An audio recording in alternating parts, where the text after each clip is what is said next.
Hey guys, welcome to another episode of Everything Hollywood with my friend Larry Namer. Larry, we're remote. We're not in the studio today, but great to see you. How was everything with you? Well, everything, reasonably good. I was in Mexico for a little bit last week. Actually, Mexico's big on kind of medical tourism now. So I actually went there for a dentist visit, and surprising how Tijuana has really been built up and a lot of money being poured into Tijuana, and it's becoming, there's still got issues, but it's nice hotels, some great restaurants, and the medical facilities are fabulous. So, generally Wow. generally good. Did you have the fear of getting kidnapped while you were out there or no? No, I didn't have any fear of anything like that at all. Other than getting a little bit lost because we don't necessarily speak the language fluently. You felt very safe. I felt very safe, and I was fine. And like I said, we went to some great restaurants and stuff, including something being the foodie that I am. We found the birthplace of the Caesar salad, which is a hotel called Caesar's. And Caesar, many he's long gone now, but he invented the Caesar salad, and we went there, and it was everything it was made out to be. Very possibly the best Caesar I've ever had. It's different from the Cesar Chavez that we have here in downtown LA, right? The gentleman who Totally. was okay, that's a different guy, right? The Cesar Chavez. Yeah, no. Cesar Chavez was a labor organizer. He organized farm workers. I know this Yeah. Caesar was a hotel, kind of entrepreneur, maitre d, and they had a restaurant, TJ, and he created that salad, and it's gone on to be probably one of the most popular salads in the world. I mean, every place you go, you can find one. But this was great. They made it tableside, and it was really good. Oh, nice. Very nice. I love Caesar salad and I love to add some chicken breast or some shrimp on it and it makes it into a whole meal, you know? Yeah. It was good. We had a good time there, and I did my dental thing, and got to go back in a few months, so it's good, all good. Wonderful. Wonderful. Wonderful. Well, let's talk about what's going on in the world of entertainment. I know people, that's why we do this show. We love to share and bring to people what's going on in the world of entertainment. This whole thing with Rust, movie and Alec Baldwin. I just recently saw him doing an interview with George Stephanopoulos. I don't know if you saw that, but that was pretty interesting. So what's the latest on that? What's going on with that whole Well, fiasco? I saw that, when you're getting Baldwin, denying any responsibility at all in this, and saying he's been doing this for a long time, and he followed procedures and all of that, and my feeling is if everybody really followed procedures, we wouldn't have anybody dead. So Yeah, this is not exactly. something where you could say nobody's to blame. There are people to blame. So he kind of, in that interview, he kind of intimated that, don't blame me. It's got to be the person responsible for guns, the arson person or whatever they call them, arsonist. And so he kind of pushed it, saying, there's only one person responsible, and was pointing to that young gal there. And then this week, her father came out, who's a noted person in the field for that, and said that, that quote, it might be sabotage.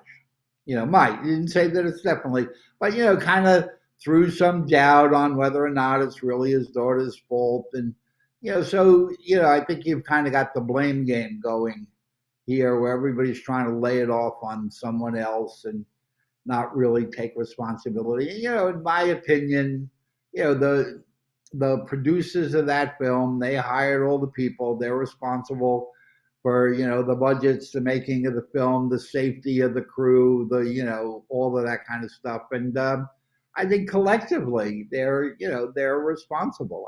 I don't see absolving them from any blame by just kind of trying to shift it onto this one girl or whatever. I mean, it just seems to me that a lot of people didn't do what they were supposed to do. So when he said, I just going back to this interview, I did see the interview, and he was saying that he's not responsible to hire people on the sets. He's purely a creative producer when it comes to the script and coming to, when it comes to the actors. Is that what a producer? I thought the producer is more involved than just being purely creative, right? Or am I missing something Yeah, here? if you're going to take on the role of a producer, you have a broad range of responsibilities. I mean, yes, you Yeah. could certainly be more interested in the creative side, but you are one of you're one of several. I mean, he's not certainly not alone in it. Managing the entire production and the business of the production. Uh, you know, you could delegate someone else to do the hiring of stuff there, but you're still the producer, you're still the boss. And ultimately, if you pick the wrong person to do the hiring, you're still responsible. It doesn't absolve you. Right. I mean, so do you know who's technically responsible, or have they identified who's technically responsible to hire, let's say, the armor, this, who's a figure of interest right now, or the assistant director? I mean, who hires these people exactly? Do you know that? Typically, typically it's the producers. Um, that Okay. hire people. When you go over and you're going to take on that producer role, you've obviously read the script. You know the kind of logistics that you're going to need, like the kind of places you're going to need to shoot, where you're going to shoot it. The business side, of course. Um, but yeah, either you're responsible for hiring the armorist or you're designating one of your group to hire the armorist. But again, it seems like everybody's trying to just get themselves out of any position of responsibility there. And, I think it's not just one person. It's not just Baldwin. I think the producers, you want to be a producer, then you got to take, the responsibilities a producer has. And, but, now you've got the dad saying, it might be, sabotage and, which is just a nice way of shedding some doubt on where responsibilities lie. So it's a mess. Yeah. Bottom line, I it's a mean, total yeah. mess. I mean, yeah. No, I agree Someone with you. and it goes back to low budget filmmaking. I mean, one of the good things that technology has done is it's enabled many more people to be able to make movies because equipment is cheaper. Like I say, you can make a movie on an iPhone now. So it's allowed lower and lower budgets. Um, and the good side is it's allowing a lot of people with creative ideas to be on equal footing with the bigger folks with more money to spend. But it also results in trying to figure out how to cut corners wherever you can. And here to me again from the outside, and I don't know for sure, it looks like everybody was looking how we save some money and didn't think that this was going to be a big deal, and it turned out to be more than a big deal. Somebody died, and somebody has to take responsibility. And as an industry, we got to figure out. Yes, we want to encourage creativity, but B, we want to encourage safety of the people that are working here. We can't just say we're on a low budget, we can't afford to be safe. We have to be safe. Yeah, I agree. I mean, if you took a guess, I mean, I know it's really hard to say, and I know the DA is doing their, working on the case, but would you think there's going to be some criminal charges brought in this case? Again, it's very hard to say, but my gut feel is that not criminal, but there will be civil charges. There's nobody that wanted anything to happen, or there's no deliberate, actions that, you could point to. But at the end of the day, there is negligence and someone's dead. And so, at the very least, we'll have civil, no question. But if they're talking about sabotage, right? Like Mm, the father of the uh, armor, isn't that a criminal? Like if somebody really wanted to sabotage the set and brought it on purpose, wouldn't that be a criminal that would, intent? yeah, Or yeah. If they could prove that there was sabotage, it would. But my feeling is that this, somebody throwing out this kind, this there might be sabotage. It's basically just a distraction from the fact that the daughter was partially responsible. She was the armorist. I'm not saying she's totally responsible, but I don't see anything that points to sabotage. I don't know where they're getting it from. Maybe they have more information than we're being given as the public, but I haven't seen any signs of anything like that. So yeah. Well, this is certainly very interesting, and it's interesting that a lot of people in the world are still very interested in this. As soon as anything that comes out, people are consuming it, and everybody's very interested. And already, a lot of people, productions are coming out and saying that we're not going to be using real, guns anymore. That we'll do it in post and this and that. I mean, right? I mean, do you see that there's going to be some changes already with this incident happening in the yeah, business? yeah, I think there has to be. I mean, look, we don't want to discourage creativity and people, having more access to make movies and have their voice heard and stuff like that. But so we don't want to layer on costs.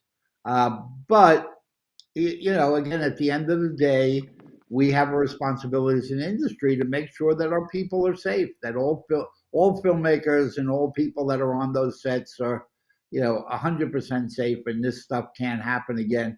And there are ways to do this without having live ammo on a set.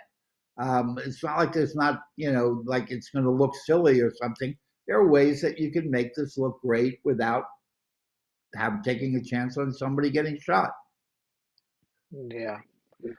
Yeah, I mean, we'll be following the story and hopefully we'll see if there's a resolution for this. And I know that the family for the young lady that passed away, they haven't filed anything yet there. So we'll see how that's gonna play out, you know. That Yeah, should be yeah, interesting to follow. Yeah, I mean, um, the other thing is going back to music. Drake was nominated this year. As the Grammy nominations were announced, that he refused his Grammy nomination, which is really interesting. As we all know, the Recording Academy has gone through an overhaul. They've changed personnel, they've changed management, they've made some changes as far as how the voting is being done this year. And yeah, what are your thoughts when you heard that, Larry? yeah. Uh, well, first of all, I mean, if he wants to let me have his nominations, I'll take them. Um, I've never. Uh, Yes, it'd be kind of me fun to too. win a Grammy, but it's an interesting dilemma. On one hand, he's 100% right. The the voting process needs to be reformed and all of that stuff. But I think by pulling out of it, as opposed to using his influence in the movie business, I think his influence in the music business can prompt change. And I would like to see him, instead of just pulling away, going, "I want no part of it," saying, "You know what, I'm going to be part of it, but here are the things that need to change," and be very proactive about it. Yeah, no, I agree with you. I think for him to pull out, I think people are, I think I gotta give the Recording Academy some credit here because I'm a member of the Recording Academy and I'm part of the voting, committee. And what happened is the Recording Academy, we've had the system for many, many years, right? So now with all the changes, with everything that is going on, the Recording Academy is trying really hard to make those changes. But we all have to understand that it doesn't happen overnight. We do Yeah, have to have some patience. We have invited, a diverse group of members to join the Recording Academy, which most of them have, and we're making a lot of changes. But at the same time, you got to realize these things does not happen within 1 year cycle. I mean, this is something that it's going to take a few years. We have a new head, who became the chairman, but at the same time, I think Drake could have, like you said rightfully, I think he should have stayed on and perhaps, made his suggestions known or things that he wants to see changed within the Recording Academy to let us know. But that obviously didn't happen. But I think we're heading the right direction as far as what are the changes that the Recording Academy wants to make, and it's going to take some time. I would say in the next couple of years, things could really be where we want to see it, go. So yeah, and I'll let them know that you do want to get a Grammy award. So maybe next year, they will consider giving you a Grammy, Larry. That would sure. be kind of cool, you know. Let's talk about the case for Jesse Smollett, right? It's finally going to trial, which has been a bit of a circus. What's going on with that dude? I mean, I've been following it a little bit, but I'm also a bit disappointed on how it started and where it's going. So give me your thoughts on that case, Larry. Yeah, yeah. I think they're kind of getting to the point where it'll go to for a verdict soon. Um, it really comes down to he said, she said.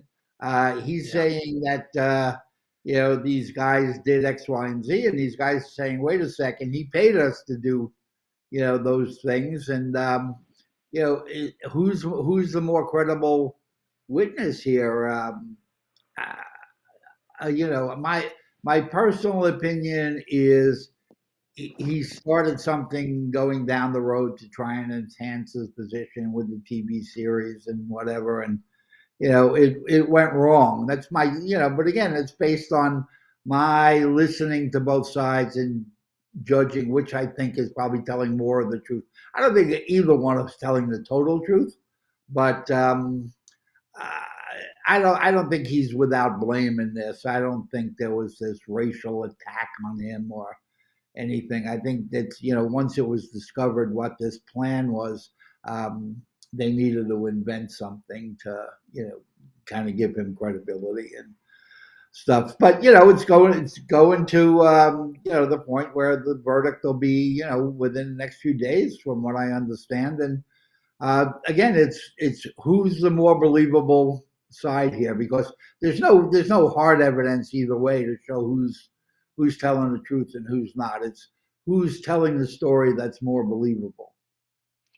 yeah. I personally don't think it was very smart what he did, and to get attention, that's really not a good way to get attention for anything, really, to pay people to do this. Now, I don't know. I mean, they're denying this, but I think they have pretty good evidence that he did pay those guys, and so, Yeah, it's pretty disappointing to see an artist do that, to go to that length, and I think sometimes you could walk into some executives office and make your feelings known, and just give it to them straight. I think this just the way that he did. I disagree, and it might completely backfire on him, and it damage his career more than anything yeah. else. I think regardless of where the verdict comes out, I think this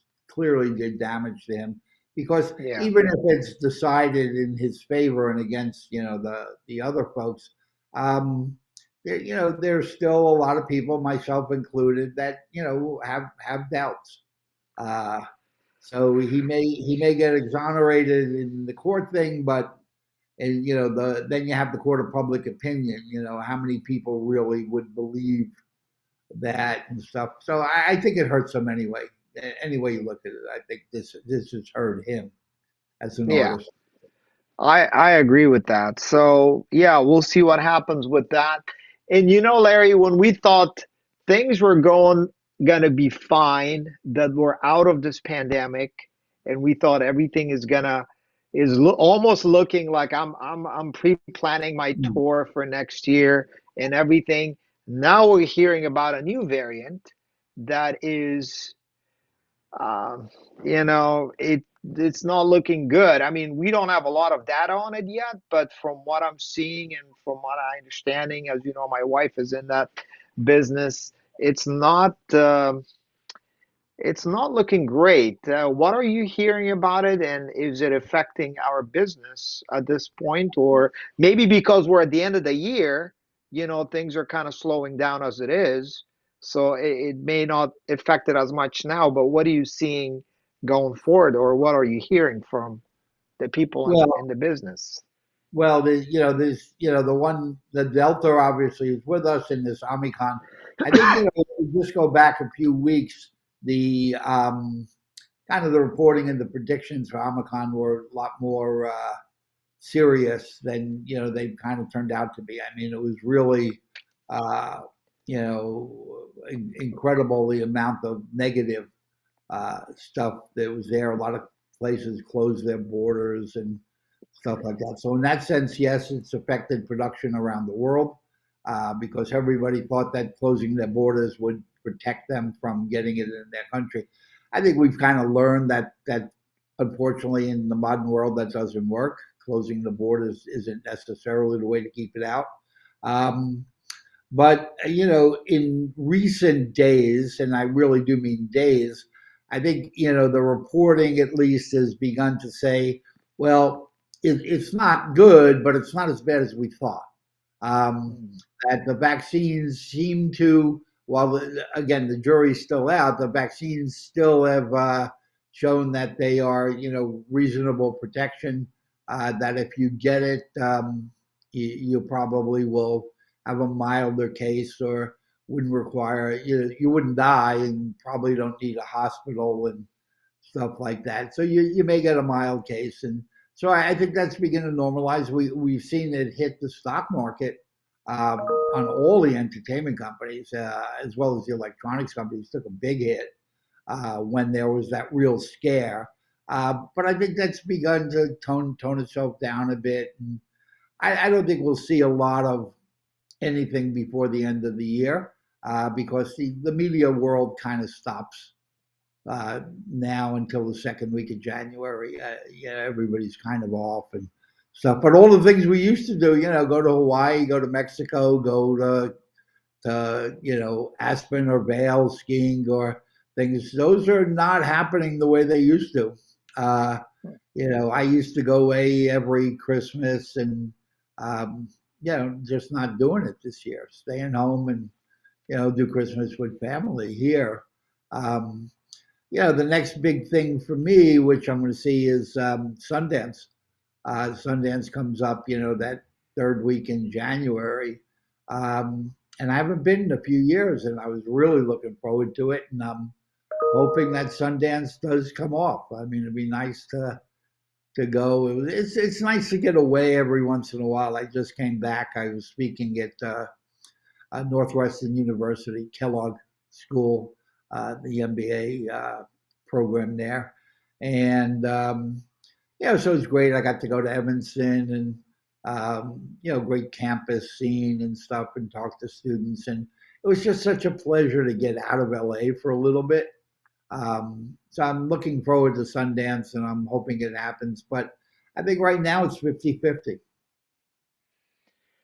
Yeah.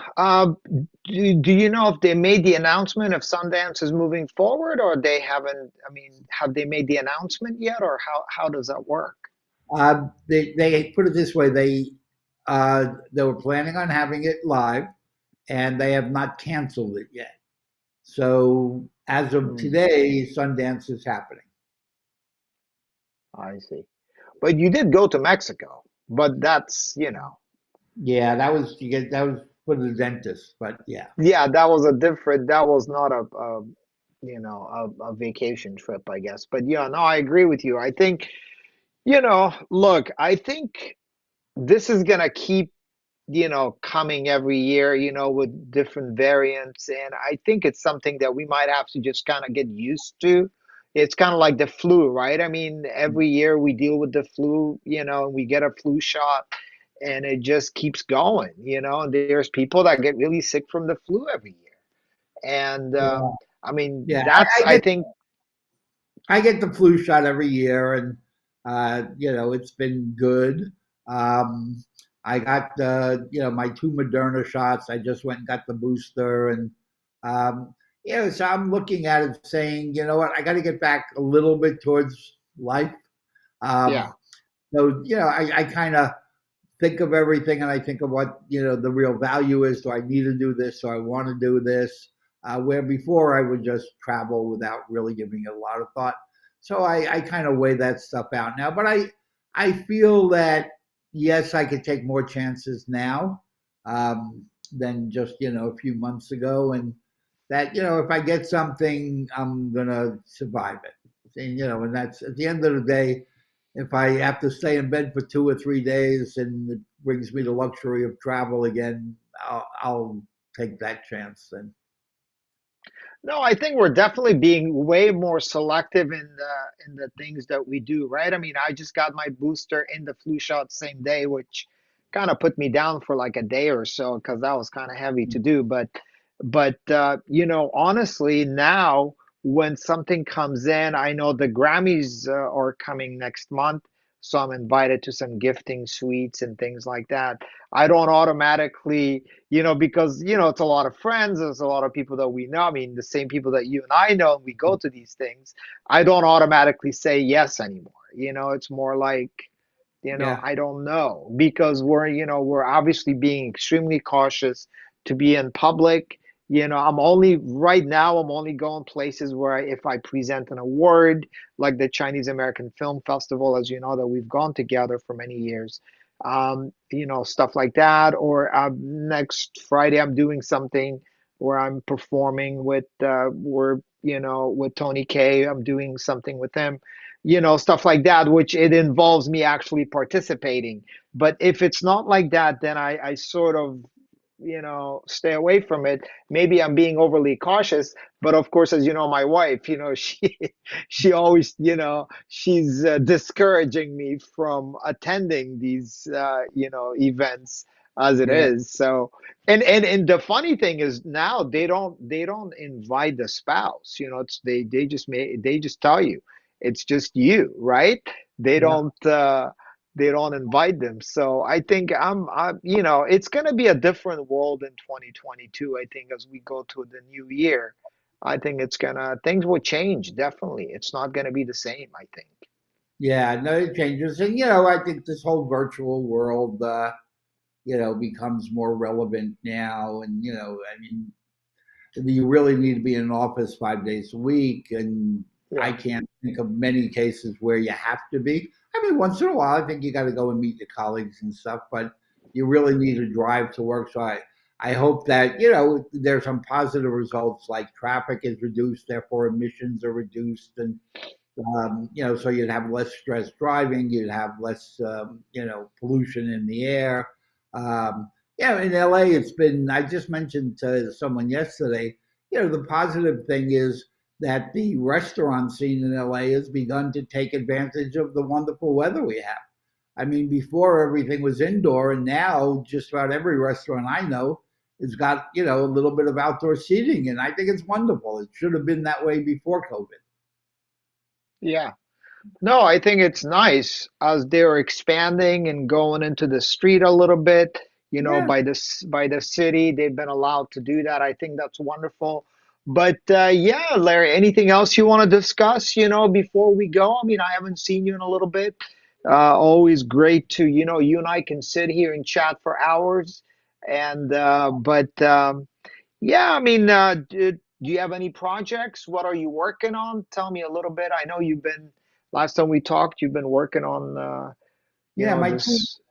my two big ones, I'm working on something called filmcapital.io, which is a an equity crowdfunding platform to help kind of independent filmmakers uh, raise capital in a very orderly way. And that's kind of fun. And, you know, you get to read a lot of cool scripts and stuff like that and participate in a lot of movies as opposed to just make one. And then the other one is called Beauty Queen, you know, which is this, we're kind of realize what we've basically done is built the metaverse, um, that exists for the, the makeup and beauty world. I mean, people like Zuckerberg and everybody are talking about how they're turning Facebook into the metaverse. You know, Yeah. here with this January, first week in January, the two main guys behind this, which are Mr. D and then Richie Rich, they've actually built a metaverse. That's going to be come out before and be operational before Facebook or anybody else. And it's really fun. It's very, very far out. I mean, from a content creation point of view, even for me, who's done a few bizarre things, this has really been a stretch. Um, and when you watch it, sometimes you just got to shake your head and go, "Oh my God!" But it's fun. The bottom line is it's fun, and it's providing a voice to people that really haven't had an equal voice in media before. And um, yeah, and so those are my two biggies. And the other one is a movie called Empress, um, which we're actually restructuring now uh, to and then present it as a mini series for one of the digital platforms. Kind of a Game of Thrones. Well, so instead of doing it as a single feature film, the story is so deep and so rich that it really lends itself to having this multi-part series or even multi-seasons. I mean, right now we're looking at it and saying very easily based on the book that we purchased to write, we've got 40 good episodes, 10 episodes a year for 4 seasons. So those are it. Those are keeping me busy. Wow, that sounds amazing. And all this beauty queen. You were showing me a wonderful video, really fun when we were in the studio last time.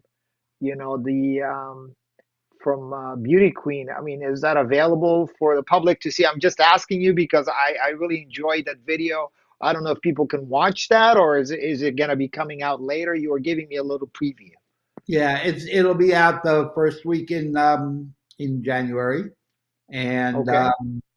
and there's lots of content. They've been shooting literally day and night now. They put together what's called the Glam Gang, which are people from all around the world, kind of the Mickey Mouse Club for people who love makeup and beauty and all of that stuff. And they've been shooting all over, and it's fun. It's just even if you're not totally into that that style, it's just fun to watch. It's just good stuff. Well, it's a really fun industry and it obviously does very, very well. I have a 9-year-old daughter, so I kind of see, firsthand. So she watches that stuff and it's a lot of fun because, and it's a huge audience, worldwide Yeah. that, this thing has a huge following. I mean, if you look at YouTube, you look at, some of these personalities on YouTube that if people follow it's amazing. So I think you're on to something and we can't really wait to see. I mean, that video that you were showing me, and I don't want to give it away, but that was wonderful. So I want everyone to see it when it comes out in January. It's going to be just amazing. So we'll put the links and everything in the comments below for people to check it out. When we come back, Larry will do a great interview with Ray Richmond. He is an author, a wonderful gentleman who wrote a book about Betty White. So stay tuned. Hi, welcome to Everything Hollywood. Special guest today. Have Ray Richmond. Ray has been involved in the TV business in terms of being a critic and a writer, and he's written books and all kinds of stuff, and he's got a new one coming out. But before we get to that, Ray, you actually grew up out here, I did. I grew up in L.A., Hollywood specifically. and what at what point in your life did you realize that this you wanted to go in this direction? I mean, basically, you get paid for watching TV.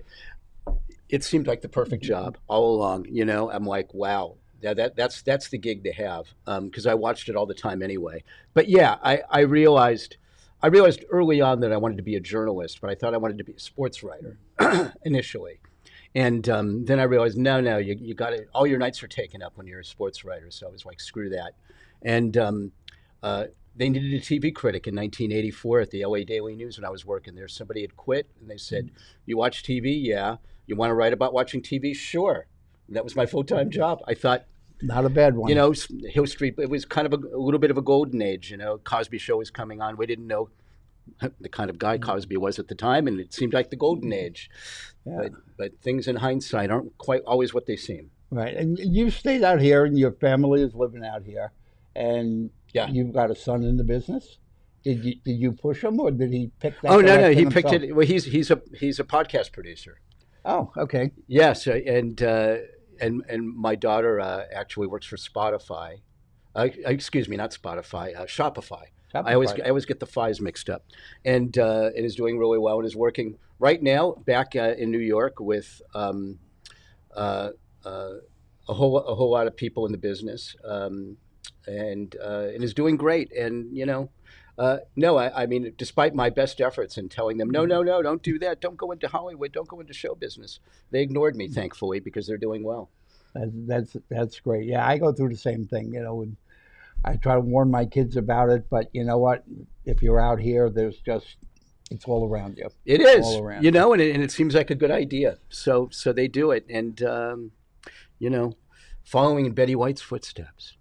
Yeah, well, before we get to Betty and before we get to the new book, you've written a bunch of books. You've written other books, I should say. I have. I have. I wrote an episode guide to The Simpsons. I wrote one called My Greatest Day in Show Business, which was great stories about wonderful days in the lives of various Hollywood luminaries and celebrities. It sold horribly because everyone wanted to find out about their shittiest day, not their best day. But yeah, I did one called TV Moms about TV mother characters. But lately I collaborate and ghostwrite a lot of books with people, memoirs, business books. It's actually rare these days that I'll have my name on one because usually I'm just sort of the guy behind the scenes. But I'm really happy to have my name on the one that's just come out. Well, you've been in the TV world for a long time, not as long as me, but you're getting up there. What are a lot of people I keep hearing go, "Oh, TV's dead," and I'm looking at it going, I don't care if it's streamed. I don't care how it gets to my house. If I'm watching it on a big screen, it's TV. What do you Yep. think have been the major changes in the TV landscape in terms of how the audience consumes TV? What does the last dozen years look like? Well, I mean, it's really the last 15 to 20 years really has been, I think, when the biggest changes took place. And that was, when I got into being a TV critic in 1984, you know, it was still ABC, NBC, CBS. There was cable was just starting to bubble underneath. Fox wasn't even on the air yet. It was still a couple years before the Joan Rivers show ushered in Fox, and essentially, prime time was where it was at. You were a slave to what TV when TV wanted you to watch it and what they wanted you to watch. You had three choices among the big boys, and you had to until VCR usage really came in big. Forget DVRs. VCRs was where it was at. Yet, you basically were at the whim of the programmers and the producers and the networks telling you when to watch, and that all changed. With DVRs and with time shifting and with people being able to figure out, no, I want to do it on my schedule. Screw your schedule. Yeah. Well, other than what you have to watch for work, like what are the things that you've been watching lately that give me the good, the bad, and the ugly. I mean, what have you found like amazing, and what have you said, I can't believe people actually watch this kind of thing? I watch a lot of stuff on a lot of streaming stuff. I still love Curb Your Enthusiasm. Even though I know it's people have the critics have turned on it, and now they feel like it's enough already. Um, I watched Get Back, the Beatles, Yeah. Beatles Disney Plus thing, which was magnificent. Um, there was a lot of stuff that I watch on Netflix. There was a thing called Shtizzle. I don't know if you guys. I watched it. I loved it. Oh Yeah. my God! Uh, about the in Israel the devout Orthodox community of Jews. Fascinating stuff. Really beautifully done. Um, there's amazing stuff out there now. There always is, and like you said, TV isn't dead. It just changes form. You know, uh, when we look at streaming stuff, that's still TV. Yeah. It's still on a box. It's still in your living room. I mean, it can be also on your phone. It can be on different devices. It can be on your laptop. It can be on your on any device you want. But it's still TV, and it's still content is still king. And what's dying and what won't will not completely die. I don't care what people say, but is wounded. Let's say is the movie going experience in theaters. Mhm. Just because COVID has really given that a huge shot to the solar plexus, and it's been very tough for them to overcome that. And keep paying their bills while people are still out at home and afraid to be in theaters. But I still feel like it's going to come back. You know, right now there's always been limited options for having a night out. You can go to a nightclub, you can go to a concert, you can go to you can go to a movie, you can go to a ball game. There's still not that many things, and I don't think people are going to eliminate and cross off going to a movie off of their list permanently. So I feel like theaters are going to come back, but it's going to take a little while. Yeah, I mean, my feeling is, I think of my own personal behavior. I mean, it used to be pre-COVID, it could be like a Friday afternoon. I say, gee, I really don't have much to do. Maybe I'll go to a movie. And it was the destination as opposed to exactly what was playing. It always is. I don't see myself doing that anymore. I mean, I want to go to the movies to see the Marvel Universe Right. stuff and the big stuff, but I think COVID has actually been so beneficial to the streamers because everybody who's prejudiced, going, "Oh, that's TV, that's nothing," has now begun to sample it and go, "Oh my God, Ozark is amazing," and things like Unorthodox, which I watched, Which is fantastic which was too. unbelievable. I'm going, you're taking a show in Yiddish and it's fabulous. I mean, Yeah. it's amazing. So I think it kind of opened that door. So I think the big stuff definitely goes to the theaters, but it's now legitimized being the TV person and stuff. I mean, people who Exactly. always thought like film is here and TV is here, and if you're internet, you're here. It's kind of squashed down, and it's Everything's just together now. It's all one creative thing. content is creative content, and it's really done well. But Uh, feature films, I mean, that's there's a little bit of an endangered species at the moment, just because we're going to see how well non-franchise things can do. I mean, yeah.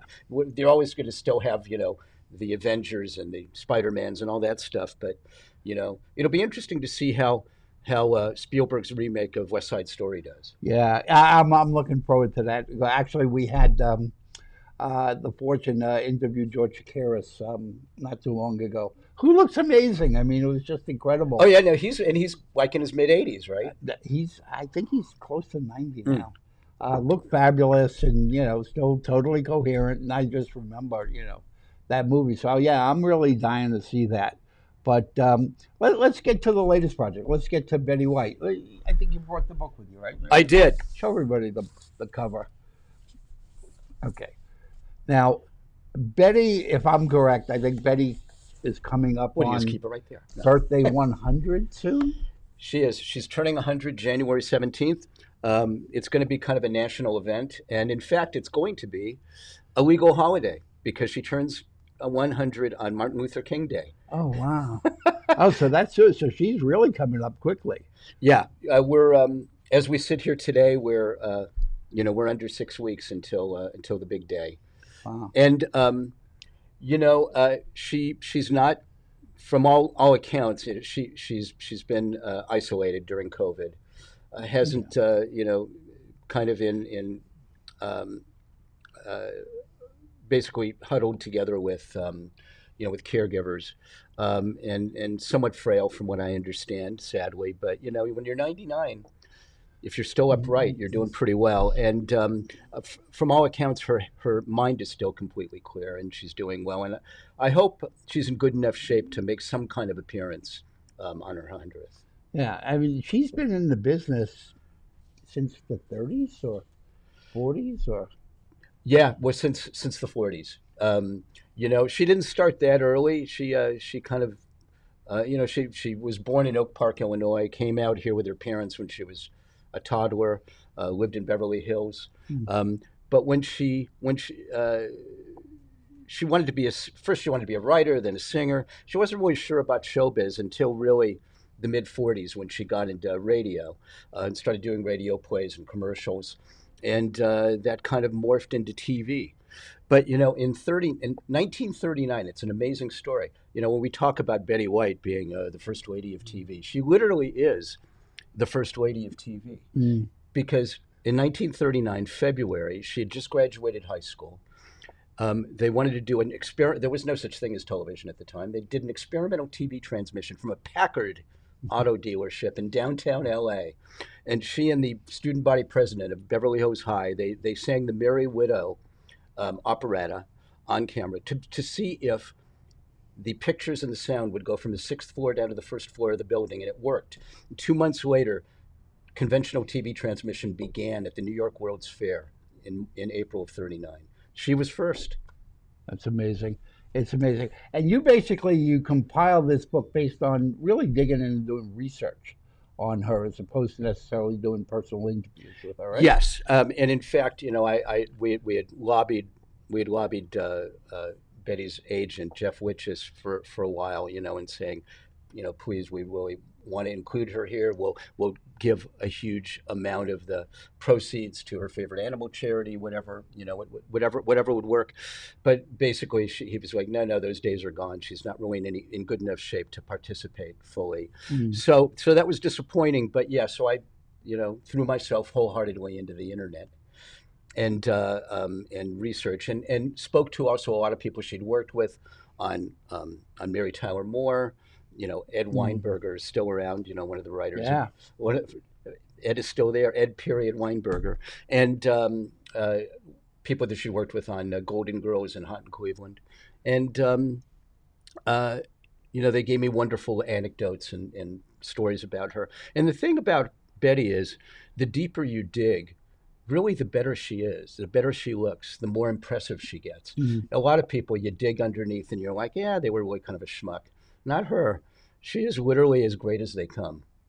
Yeah, and she's had this unbelievably lengthy career. I mean, which in this business, it's usually you hear today, gone tomorrow, but she's managed for decades to be up there, basically iconic status for years.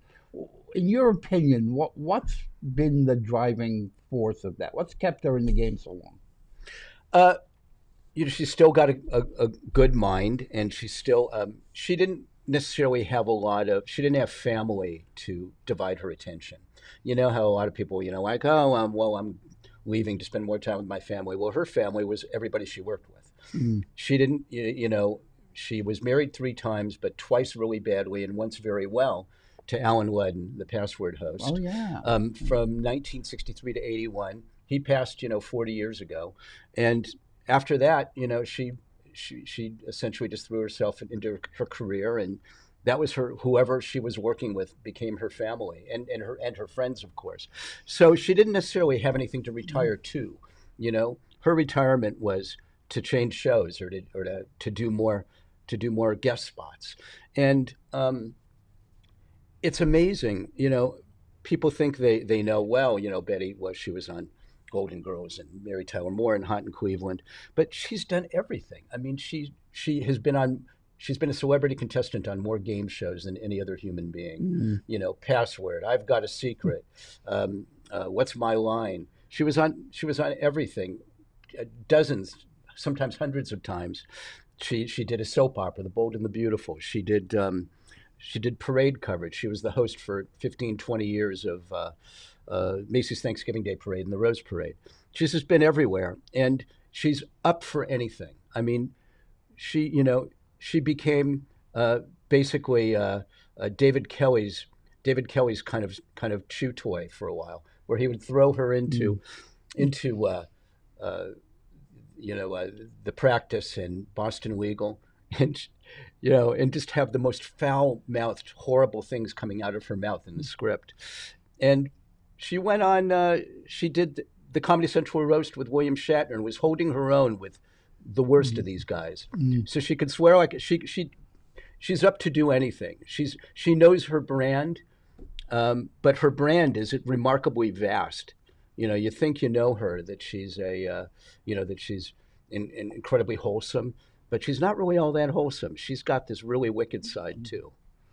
And so, in going into the book, you obviously being in the business, you've known Betty White. What came out as like, what do you think was your biggest surprise? And really digging into the research, what was it like that you said, "Gee, I can't believe Betty"? Was there one thing that just surprised you about her? Yeah,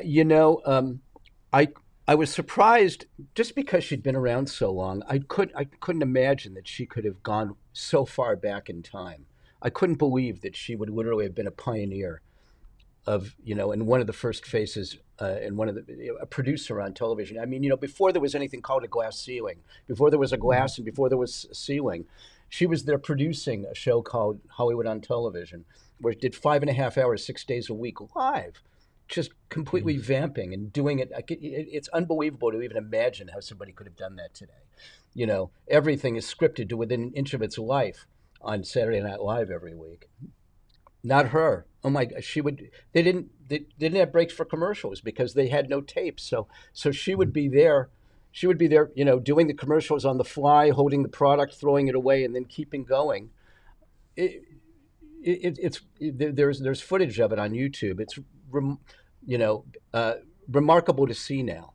How I mean, there's very little because again, it was live television and there wasn't a lot of way to record it except on kinescopes and stuff. But it surprised me just what a pioneer she was as a producer, and she didn't call attention to it. It wasn't like, look at me, look at what a big shot I am. It was just a natural fit for her. And the woman will do anything. Here, if you look at this, if I may look in my book, we know that about her love for animals, dogs, cats, and she's a big advocate. But I'll bet people don't know that she had this experience with a grizzly bear, a trained grizzly bear. Oh, jeez. But here, this is a picture of Betty feeding a marshmallow to a grizzly bear in her teeth. So the bear is eating the marshmallow out of her teeth. Can you imagine the courage that requires? Bad. One tooth has to slip and you have no face anymore. Amazing. She didn't think anything of it. She was like, oh yeah, well, no bear is going to hurt me. She's just, she's up for anything. And when people talk, I mean, you can make a case that she's the most beloved and versatile entertainer in the history of this country at this point. Yeah, pretty amazing. So the book is out now. How long does it take to write a book like this? It was basically about 4 months of research and then another couple months of, edits and back and forth drafts. So I'd say about 6 months. And people could get this on Amazon or... You know what? Thank you for mentioning that because Amazon didn't handle things all that well. It was a little bit of a shit show, if I can say shit show here on camera. You can say anything you want. All right, thank God. They sold out of them in the pre-sale, so they're out of them right now. The day that we it came out Tuesday, December 7th, and they were out of stock immediately. But it's available on BarnesandNoble.com, another bookseller called BooksAMillion.com. So it's still available, and they can still get it out in plenty of time for people to make it a Christmas gift. I'm not sure when this is airing, but it's still it's out there for anybody that wants to get it and get it, and it makes a fantastic Christmas gift, if I do say. Doesn't Yeah, isn't this no, isn't this the perfect coffee table it's book? a great person, and and the pictures in the book and the photographs and stuff are just, make it amazingly good You know, Christmas gift. and I got to tell you, one of the great experiences of my life, even though I didn't get to spend it directly with Betty, it's like I did. It's Mm. like I lived with her, because I just became so entrenched in her life and everything she did for that 6 month period. It felt like I spent the months with her, and it was profound to see just how somebody could be so talented and so good and so beloved. I mean, you can't bring her. It doesn't matter who. She's so beloved by every demographic, from younger people to people in their 30s and 40s to the elderly to everyone. There isn't anyone that doesn't love the woman. Yeah, so people can get the book. They may have to dig a little to find it on Barnes and Noble But and it's some worth other the places. dig, God damn it. Worth the dig. What's next for Ray Richmond? Where do you go from here? Well, I think I married Betty White. No, I think I'd love to do more books like this. Right now I'm enmeshed in a half dozen other collaborations and ghostwritten books. I love um, the practice of doing books and researching and writing them, even more so than when I was in journalism, writing about entertainment. I mean, it's just because when you work directly with people on their memoirs and their family histories, you're really helping it sounds Pollyanna and violins, but you're really helping them achieve a dream, and it's really a wonderful thing to be able to do that with your work life. Okay. And looking at the TV business in general, and assuming, when I say TV, I mean visual entertainment that you watch it, on a screen, whether it's your cell phone or whatever. What do you see as the next big thing? What's coming? You know, I think I think the networks are going to. I'm not sure what their future is like. I think everything is going to.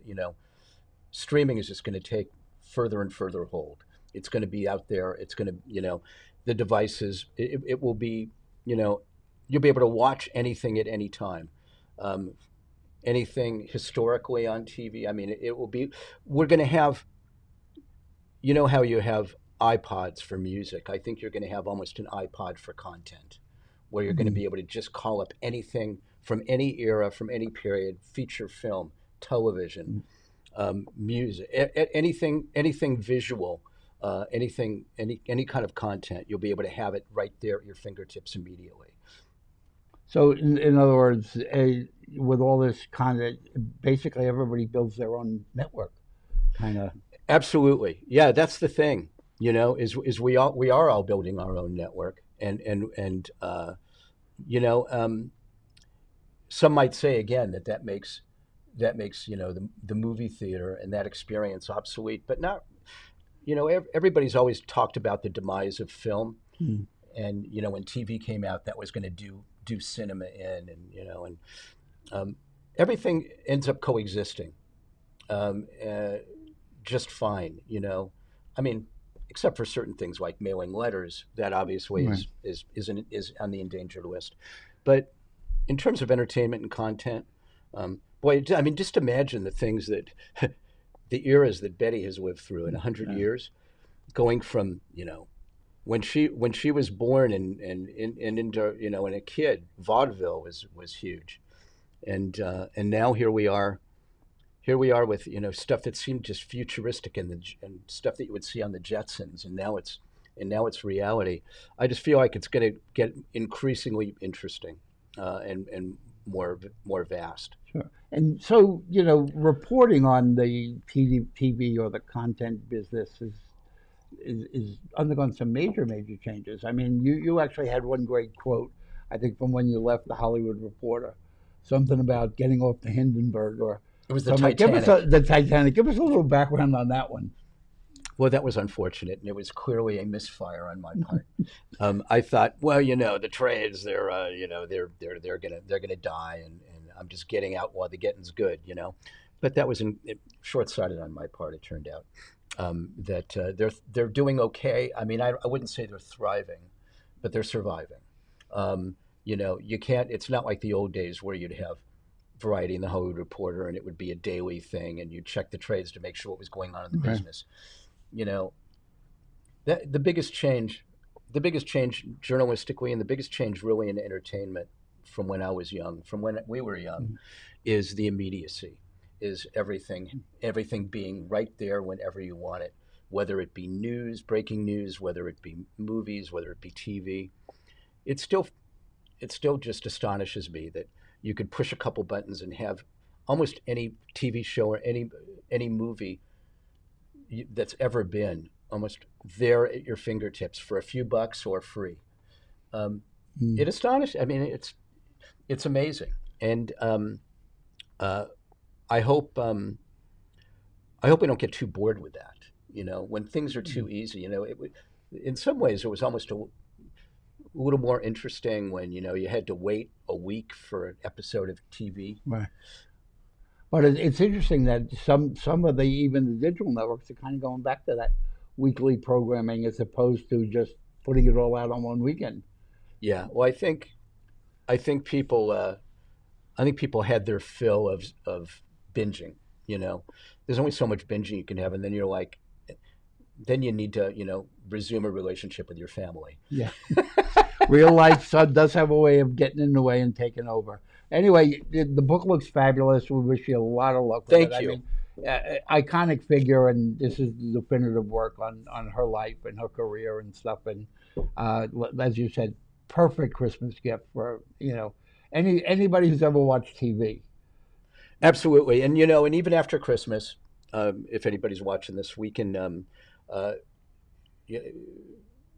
it should also be noted. I mean, it's a perfect gift for anyone leading up to her 100th birthday too, Yeah, which will be after the first of the year.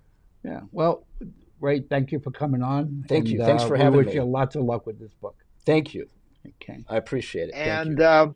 well, Larry, great seeing you. It's been nice to kind of chat with you and catch up. It's been a little while, but we wanna keep everything pretty consistent on the Yeah. show. So let's meet up again next week. We can do virtual again, and it'll be fun. Let's do it. Looking forward to it. Thank you very much. All And thank righty. you guys for watching the show. We really appreciate it. Larry and I read all the comments. So if you have any comments or suggestions, or if you want us to talk about a certain subject in the upcoming shows, please put it in the comments down below. And we will definitely take a look and see if we can talk about that. So thank you again for watching, and we will see you next time. Take care. Take care.